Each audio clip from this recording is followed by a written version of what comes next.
Pancasila berawal dari pemberian janji kemerdekaan kepada bangsa Indonesia oleh Perdana Menteri Jepang. Pancasila adalah ideologi bangsa. Setiap keputusan negara, undang-undang negara, kebijakan negara jangan sampai menyalahi ideologinya, yaitu Pancasila.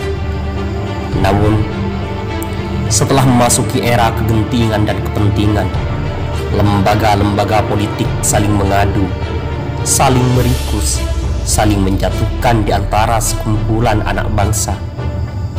Pancasila hanya hiasan yang tak lagi diperhatikan. Setiap pasal-pasal dalam undang-undang seringkali yang benar diringkus karena dianggap salah dan meresahkan. Kembalilah Indonesia pada rumus Pancasila. Lihatlah sejarah, bagaimana kisah Soekarno yang menangis satu malam sebelum pidato soal Pancasila.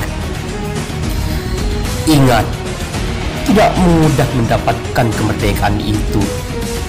Soekarno harus beberapa kali keluar masuk penjara akibat kritik kerasnya terhadap pemerintah Hindia Belanda.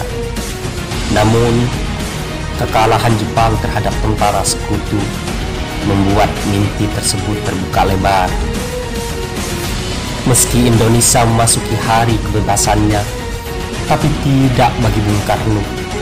Dirinya masih terbelenggu sistem dan ideologi yang bakal dipakai negara nantinya.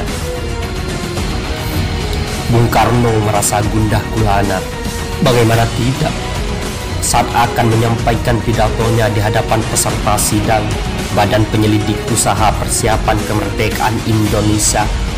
Sejumlah tokoh berupaya memengaruhi pemikirannya.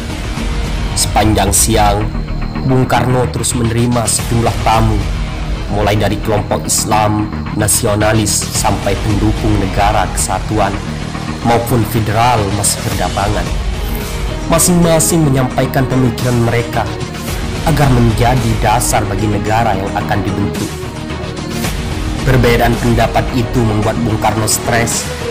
Dia pun hanya membiarkan perdebatan yang terjadi. Melihat itu pun, Soekarno sempat merasa tidak yakin Indonesia bakal mencapai kemerdekaannya, meski saat itu Jepang menghadiahinya kepada bangsa Indonesia. Bung Karno memanfaatkan kesendiriannya untuk memikirkan ideologi negara. Dia hanya duduk termenung di bawah sebuah pohon yang berdiri di halaman rumahnya. Dari lamunan itu tergiang 5 prinsip dasar yang akan dinamai menjadi Pancasila. Meski telah memegang beberapa prinsip yang akan disampaikan di hadapan peserta sidang, namun Bung Karno tetap tidak percaya diri. Bahkan, lelaki yang nantinya bakal menjadi presiden pertama Republik Indonesia menangis saat akan menghadapi sidang BPUPKI pada 1 Juni 1945.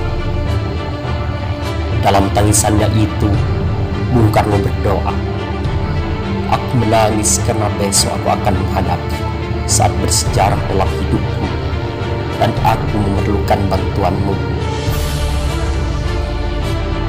Esoknya, tepat pukul 9, Bung Karno didaulat untuk berpidato dan memberikan ide soal dasar-dasar bangsa. Setelah sidang dibuka, Soekarno lantas berdiri di tengah 2 pilar, tempat di mana Gubernur Jenderal Hindia Belanda resmi membuka Parlemen Rakyat. Di tempat itulah Bung Karno mengungkapkan 5 mutiara yang jadi bahan pemikirannya, 5 pemikiran yang nantinya akan dinamai Pancasila.